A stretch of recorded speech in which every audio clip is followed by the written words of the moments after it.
Palabras de alegría y esperanza. Es la vigilia pascual, estamos en el año C, y la lectura de Lucas Dal Vangelo 24, secondo Luca. 1-12. Y el comentario es del padre Fernando Armelini. Feliz Pascua a todos. Los cristianos que hoy se comprometen en el campo social son muy estimados y apreciados.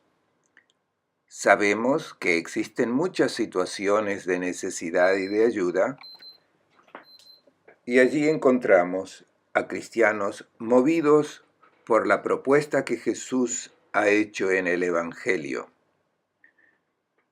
Esta es una hermosa imagen que la Iglesia está dando de sí, pero no es total, es parcial. Los sacerdotes y los cristianos están orgullosos de tener la propuesta de vida hecha por su Maestro y no temen el enfrentamiento con cualquier otro humanismo. Pensemos en la enseñanza de las bienaventuranzas de Jesús, su mandamiento de amor incondicional aún para el enemigo, un amor gratuito. Jesús ha tocado verdaderamente el vértice de las propuestas morales. No existe ninguna otra propuesta hecha por los sabios en la historia que vaya más allá del horizonte que Jesús ha tocado. Más lejos no se puede llegar. Y muchos, incluso cristianos, pueden estar tentados de reducir su fe a esta enseñanza muy hermosa dada por Jesús con su palabra y con su vida. De hecho, escuchamos que muchos cristianos se adecúan a este lenguaje, también utilizado por los no creyentes. Lo importante es hacer el bien. Luego, estar bautizado no es indiferente. Las religiones son más o menos todas los mismos. Tratemos de hacer algunas preguntas. ¿El cristianismo se agota en una propuesta moral sublime o hay allí algo más? El cristianismo no da ninguna respuesta a los interrogantes más profundos, por tanto más inquietantes, que aparecen cuando encontramos algún momento de silencio. No da una respuesta el cristianismo a estos interrogantes. Se limita solamente a este mensaje estupendo que es el amor incondicional. Y otra pregunta, ¿el mundo en que vivimos es el único que existe? Es aquí donde se concluye toda nuestra historia, todo nuestro destino. La consecuencia es que, más allá del recuerdo, nada más permanecerá del bien que hayamos hecho. Nos preguntamos, ¿el amor que he recibido y que he dado en este mundo está destinado a desaparecer junto conmigo? Si la Iglesia no responde a estos interrogantes, creo que incluso toda su propuesta moral no permanecerá en pie durante mucho tiempo. De hecho, si reflexionamos por un momento, cuando se nos ocurre hacer alguna cosa buena, pero luego pensamos que todas esas obras buenas terminarán sin dejar rastro, entonces la tentación de no hacer nada es muy fuerte. Fácilmente nos contentaremos con lo que el momento presente nos ofrece, inclinados a no perder la ocasión de gozar de la vida, estas satisfacciones incluso inmediatas que la vida nos ofrece. Pero construir alguna cosa grande sabiendo que al final nada de eso quedará, es un pensamiento que nos desalienta. Si la vida es solamente la vida biológica, nos preguntamos si vale la pena hacer renuncias, interesarse por los demás, y llegamos al interrogante ante cuya respuesta depende todo el sentido de nuestra vida. Y el interrogante es este: ¿ese Jesús que nos ha dejado esas enseñanzas maravillosas está vivo o está muerto? ¿Está vivo o fue absorbido por este mundo material, dejando atrás suyo solamente un buen recuerdo de su paso por la historia?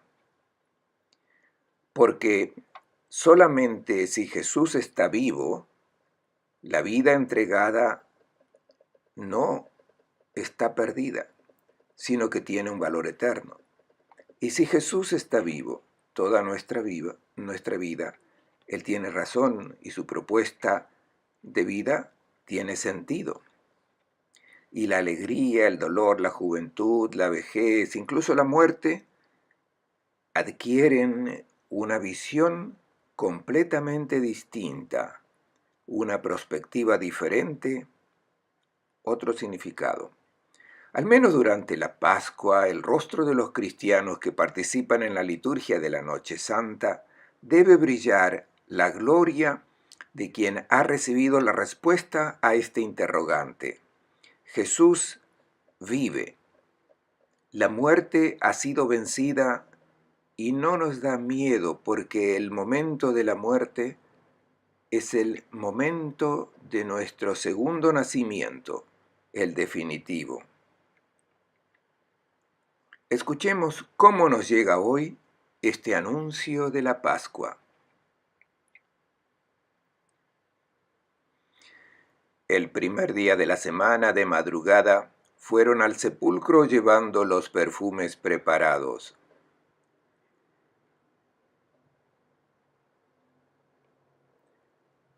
El texto del Evangelio comienza dando una indicación del tiempo. Era de madrugada. Está apareciendo el sol y la luz de un nuevo día que ilumina la oscuridad de la noche. Parece una descripción de las tinieblas que envolvieron a la humanidad y que nunca encontró una respuesta a este interrogante. ¿Este mundo es el único? ¿Y cuando se concluye nuestra vida, desaparecemos para siempre? Era una tiniebla densa en la mente de la humanidad desde siempre. Ahora aparece un nuevo día, y las mujeres fueron al sepulcro llevando los perfumes. Nos podemos preguntar, ¿qué esperaban encontrar en la mañana de Pascua? Un cadáver. Y el objetivo era embalsamarlo, momificarlo. Son los intentos desesperados de retener a la persona amada. Un intento de vencer la muerte, en realidad, embalsamar o momificar significa construir un monumento a la victoria de la muerte. ¿Cuál era el destino de la gente según la concepción de los israelitas? ¿Qué tenían en mente estas mujeres que fueron al sepulcro? ¿Qué esperaban? Encontrar un cadáver. Cuando leemos el Antiguo Testamento encontramos que hasta los 2 o 3 siglos antes de Cristo, los israelitas no tenían concepciones diferentes a las de los otros pueblos del antiguo Medio Oriente y de todo el mundo grecorromano. Los egipcios eran la excepción, quienes desde siempre habían creído en una continuidad de la vida humana. Tanto para los israelitas como para los otros pueblos, el morir era una necesidad natural. ¿Qué significa morir?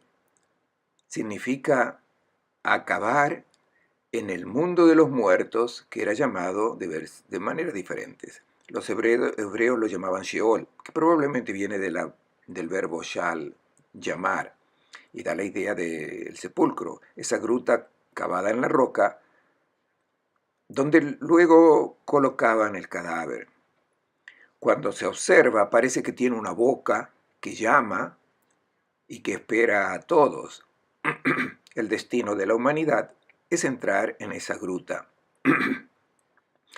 Lo llamaban Sheol, los griegos lo llamaban Hades, del dios que reinaba en la ultratumba, junto con Perséfone. Y en latín, inferus, no infierno, inferi, que significa el lugar que está debajo de la tierra. Este es el mundo de los muertos para todos los pueblos, excepto los egipcios. Lo imaginaban caracterizado por las tinieblas. Los muertos vivían en el polvo como las larvas, como sombras, vagaban en el silencio como zombies. Esta era la vida en la ultratumba. La persona no desaparecía totalmente, pero no era vida, era una vida sin vida. Hay que tener presente que según la concepción de todos los pueblos antiguos, allá terminaban yendo todos, el rey y el mendigo, los señores y los esclavos, los viejos y los jóvenes, los buenos y los malos. No existía ningún juicio de parte de Dios sobre la vida de cada uno, no. Allá la vida era igual para todos, ningún premio para los buenos y ningún castigo para los malvados después de la muerte. Con todo, la muerte del malvado, y esto lo encontramos también en la Biblia, era vista con cierta complacencia, no porque luego se castigara al malvado, sino porque finalmente también para él, que se creía un superhombre, pues había sido de patrón en el mundo, había llegado a experimentar la desintegración igual que todos los demás. También encontramos en la Biblia que los israelitas no consideraban este paso de nuestro mundo al mundo de los muertos como algo terrible. Era una condición natural. El único problema del que descendía al Sheol era si no entraba en esa gruta cargado de años. El anciano había vivido en plenitud sus días y ahora iba a reunirse con sus antepasados. Así el libro del Génesis describe así la muerte de Abraham. Abraham expiró y murió en buena vejez, colmado de años, y se reunió con los suyos. Génesis 25:8. Naturalmente, los hebreos, igual que nosotros, amaban la vida, y cuando se avecinaba el peligro de una muerte prematura, ¿qué hacían? Y creo que lo hacemos también nosotros. Acudían al Señor para que no le dejara entrar tan pronto en esa gruta, que lo dejasen vivir en plenitud esta existencia. Tenemos muchos textos, muchos salmos en la Biblia, donde encontramos estas plegarias que también podemos hacer nuestras. Así vencirá en el capítulo 51, cuando este salmista dice: cuando estaba ya para morir y casi en el sepulcro, en lo profundo del abismo, la puerta del abismo, la puerta del Sheol, esa que ven al fondo. Recordé la compasión del Señor y su misericordia, invoqué al Señor. Tú eres mi Padre, tú tienes poder para salvarme. No me abandones en el peligro. Ese es Sirach 51, 6 al 10. También el Salmo 30. Señor, me libraste del abismo, me reanimaste cuando bajaba a la fosa. No solo estaba vecino a la boca que quería comerme, sino que había ya entrado, pero tú me salvaste. Se trata claramente de una enfermedad que lo había llevado casi dentro del inferi, dentro del Sheol. También el Salmo 30, Señor Dios mío, te pedí ayuda y me sanaste, sacaste mi vida del Sheol. Cuando ya estaba dentro, tú me sacaste. Esta es la concepción de todos los pueblos de lo que tenían en mente incluso esas mujeres que fueron al sepulcro. Existía solamente una diferencia importante entre Israel y los otros pueblos. Para los paganos, en el Hades estaba el dios Plutón, que gobernaba el reino de los muertos. Y para los egipcios, el dios Ra, el dios Sol, que al atardecer procedía con su curso hacia occidente y por la noche iluminaba el mundo de los difuntos. El Dios de Israel no tenía nada que ver con el mundo de los muertos.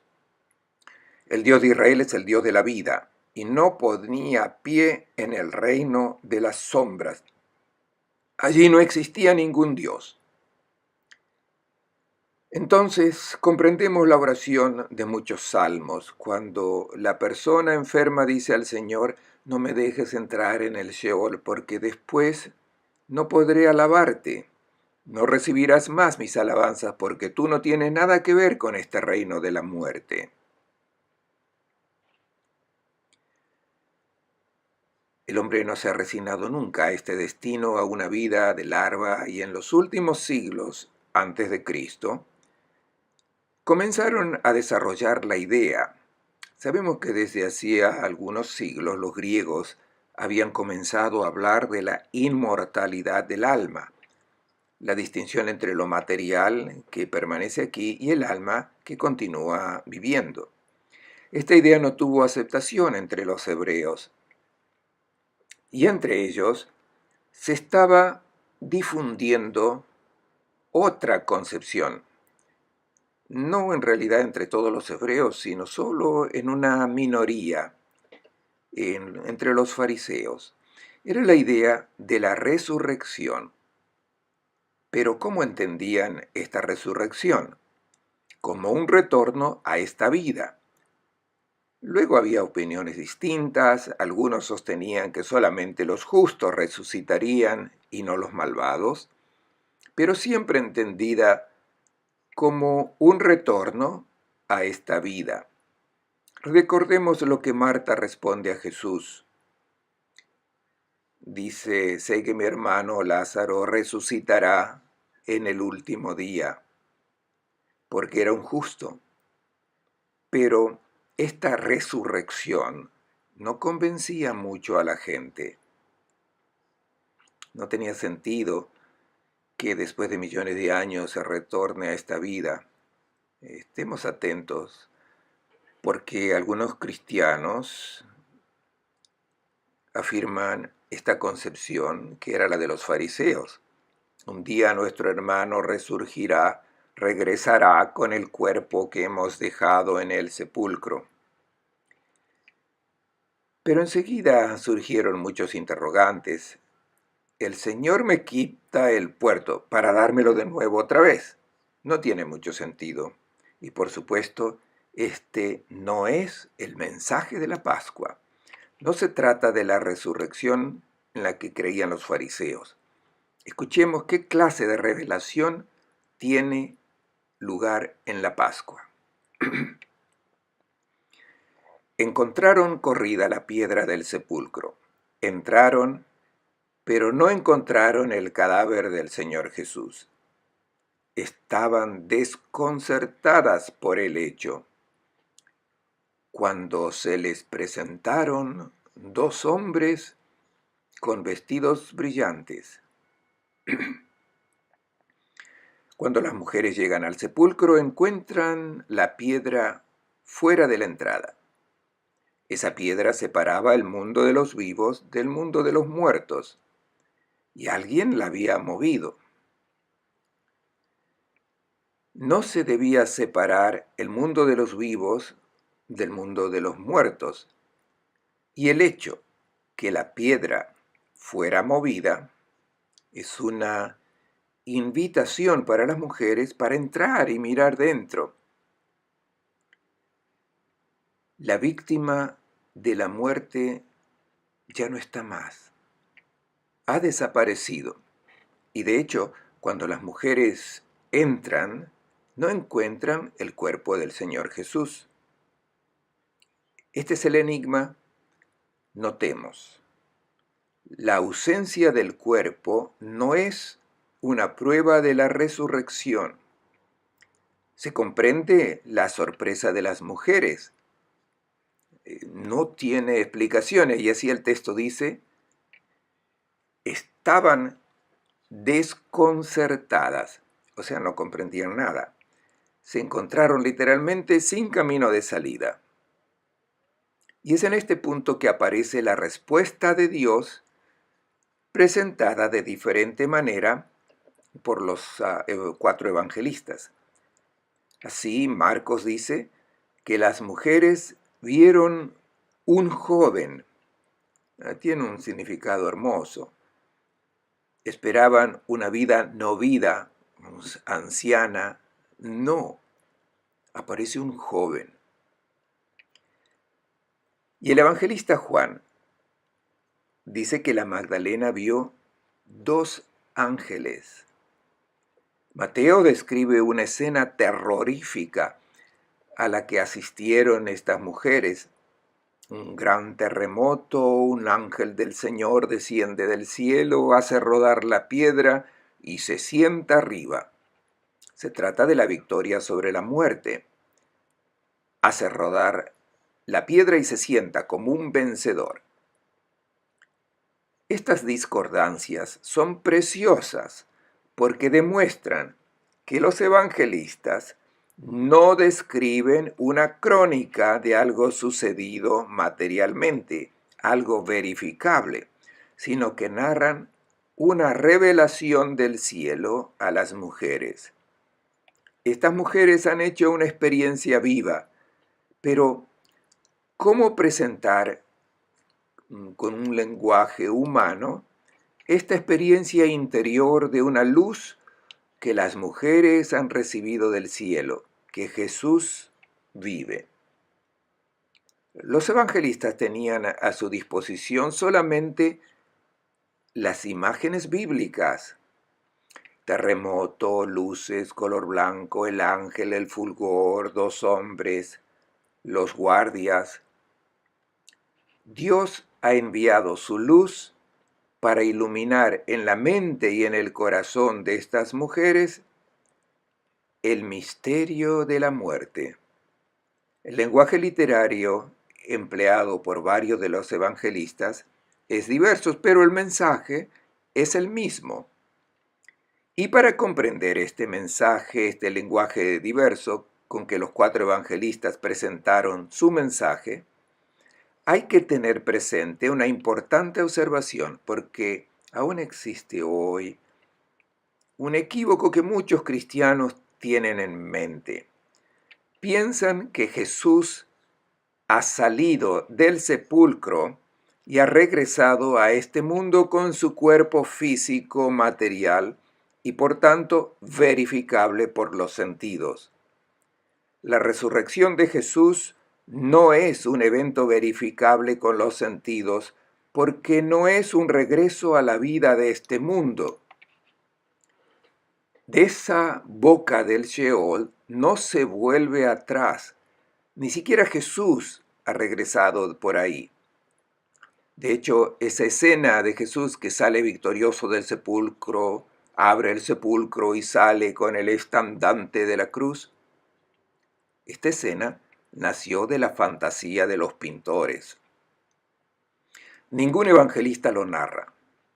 Y no lo podían hacer porque no se ha tratado de un evento verificable con los sentidos. Si Jesús hubiese regresado a este mundo con su cuerpo, ¿por qué no se presentó en las calles de Jerusalén para hacerse ver? Esa no es resurrección. Hubiese sido solamente una reanimación de un cadáver. La resurrección es otra realidad. Es un evento que pertenece al mundo de Dios, escapa a los sentidos, y es por eso que lo narran con un lenguaje diferente. Cuando nosotros pensamos en la resurrección, debemos imaginarnos como tres mundos. Primero, este mundo donde vivimos. luego el Sheol, el mundo de los muertos, y sobre esto ya hemos hablado más arriba. En ese mundo de los muertos debemos entrar todos, porque somos humanos, y no es algo malo, es nuestro destino. Si alguien regresase de este Sheol y volviese a este mundo, es una reanimación. Esto se puede verificar, pero esto no es la resurrección. Si se regresa a este mundo, no es una victoria sobre la muerte, es atrasar la derrota, que luego el monstruo de la muerte regresa para llevarse la víctima. ¿Cuál es la verdadera victoria sobre la muerte? ¿Cuál es la resurrección? No es regresar nuevamente aquí, es entrar en el mundo de Dios, el tercer mundo a que hice referencia más arriba. Esta experiencia del ingreso del mundo de Dios puede ser solamente revelada por una luz del cielo. Y esta revelación fue presentada con un lenguaje diferente por los 4 evangelistas. Ellos no están haciendo crónica.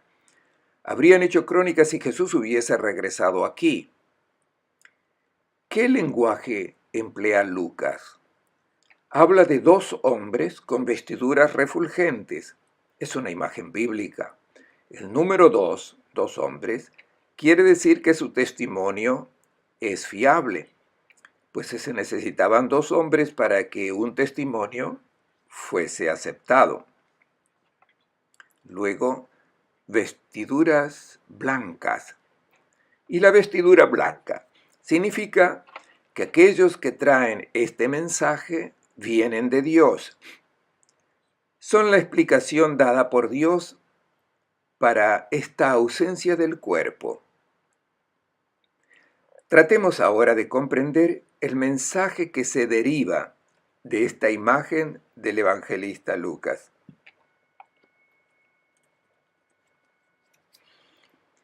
Como las mujeres llenas de temor miraban al suelo, ellos les dijeron: ¿por qué buscan entre los muertos al que está vivo? No está aquí, ha resucitado. Recuerden lo que les dijo cuando todavía estaba en Galilea. El Hijo del Hombre tiene que ser entregado a los pecadores y será crucificado, y al tercer día resucitará. Ellas entonces recordaron sus palabras. El evangelista Lucas hace notar el temor de las mujeres, no el aspamento, sino en lenguaje bíblico. Se trata de la experiencia que hacen estas mujeres de entrar en el mundo de Dios, en una luz que no es la de este mundo. ¿Y qué hacen? Miran al suelo. Representa a la comunidad que le cuesta dejarse envolver en esta luz. Es nuestra experiencia. Nos cuesta aceptar esta luz que nos muestra el sentido de nuestra existencia en este mundo. Nos replegamos sobre la realidad que podemos tocar, verificar, y debemos levantar la mirada. Pero en vez, las mujeres miran al suelo, se equivocan de dirección. Luego, cuando Jesús entra en el mundo de Dios, en el relato de la ascensión, se quedan mirando al cielo. Y también están 2 hombres que dicen: ¿por qué miran al cielo? Miren a la tierra. O sea, a ustedes se les entrega la misión de la construcción del mundo nuevo iniciado por Jesús. Ahora ustedes lo deben llevar a buen término. Miren hacia la tierra. Miren siempre en la dirección equivocada. Primero hay que mirar hacia arriba para recibir la luz que disuelve las tinieblas que ha envuelto siempre a la humanidad respecto al misterio de la muerte. Ahora sabemos cuál es el destino de la gente. Y la voz El mensaje de estos dos hombres, por tanto, el mensaje garantizado del cielo. ¿Por qué buscan entre los muertos al que está vivo? No el reanimado. Si hubiese sido una reanimación, se lo podría buscar, pues habría regresado a este mundo. Pero no ha regresado aquí. Fue al mundo tercero, al definitivo, que es el mundo de Dios. Esta es la victoria sobre la muerte. Se está vivo, plenamente, definitivamente, cuando se entra en este mundo. Entonces las mujeres comienzan a comprender que el sepulcro, el Sheol, ha sido transformado por intervención de Dios en un seno del cual nace una nueva vida. Y Dios ha sido la levadura que ha provocado este parto. No está aquí. Lo buscan en el sepulcro. No está ahí. Y no solamente no está ahí, sino que ahora nadie está en el Sheol, porque cuando el Hijo de Dios ha entrado, el que hizo nuestra propia experiencia de ser mortal, porque el hombre no puede ser de otra forma, el hombre es mortal por su misma naturaleza, por tanto, debe entrar en este Sheol. Pero esta es la luz. El Sheol es un vientre del cual se nace después al mundo de Dios, a la verdadera vida, a la vida definitiva. Cuando Jesús ha entrado en este Sheol, ha entrado la vida del Eterno y el Sheol ha sido vaciado. Se introdujeron a todos en la casa del Padre del Cielo. Y el mensaje de Dios continúa. Recuerden lo que les dijo cuando todavía estaba en Galilea. Las mujeres querían ver a Jesús igual que nosotros hoy, pero el resucitado puede ser percibido solamente con la mirada de la fe, la mirada material incluso para nosotros, que vemos en los funerales, un ataúd con un cadáver. Esta es la mirada física, más allá nuestra mirada no puede ir. Y aquí entra la mirada de fe que te lleva a ver lo invisible, o sea, el destino. Y esta revelación puede venir solamente del cielo. Y el mensaje de estos dos hombres dice, recuerden lo que les dijo. Lo que da comienzo es la mirada de fe que te hace ver lo invisible, es el recuerdo de lo que Jesús ha dicho. Recuerden sus palabras, abran el corazón a su palabra, porque a los puros de corazón les es dado el ver lo invisible, de ver a Dios. Los puros de corazón son los que no tienen inclinado la mente y el corazón a los ídolos de este mundo, a la hipocresía, a la doblez. Las personas con corazón puro están preparadas para recibir esta luz. Y estos dos hombres les recuerdan lo que Jesús había dicho, que debía ser entregado en mano de los pecadores, ser crucificado y resucitar al tercer día, entrar en la casa del Padre. Y las mujeres recuerdan esas palabras. Desde ese momento les fue donada a estas mujeres esta visión del destino que Jesús había tenido, o sea, que no había permanecido en el sepulcro, sino que su destino, que será después el destino de sus discípulos y de toda la gente, de todos los hombres, el destino es la casa del Padre. Y las mujeres se alejan del sepulcro. Es en este momento cuando sus corazones se abrieron a la fe en la resurrección y el recuerdo de las palabras del Señor, las que han dado luz a los eventos. De lo contrario serían eventos absurdos. Y el que tiene el corazón puro, el que ha visto con la mirada de la fe al resucitado, siente la necesidad de ir a anunciarlo a los hermanos. Se volvieron del sepulcro y contaron todo a los 11 y a todos los demás. Eran María Magdalena, Juana y María de Santiago.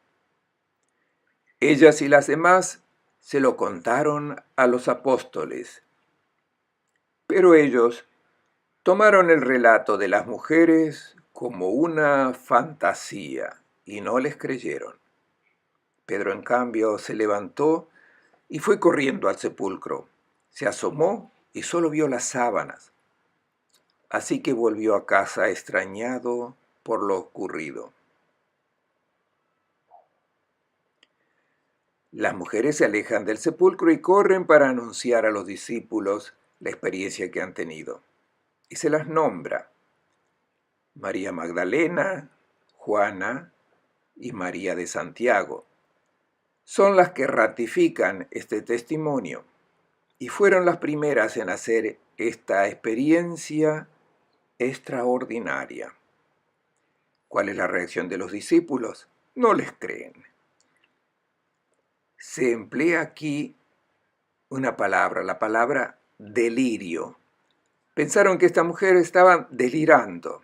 El eros, delirio, aparece solamente aquí, es la única vez en el Nuevo Testamento.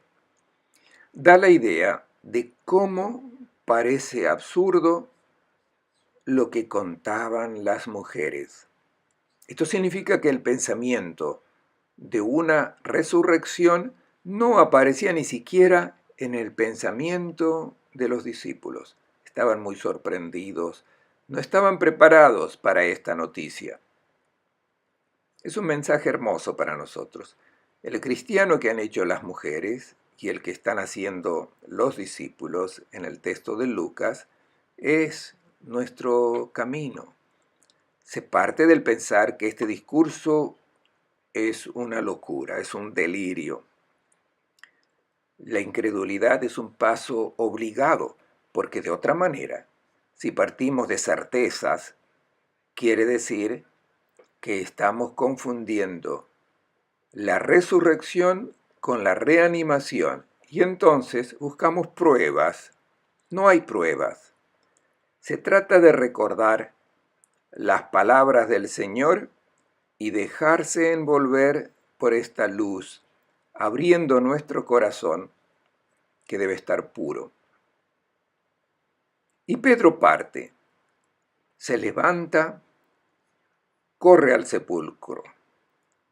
Quiere decir que está buscando. No se resigna a no tener una respuesta.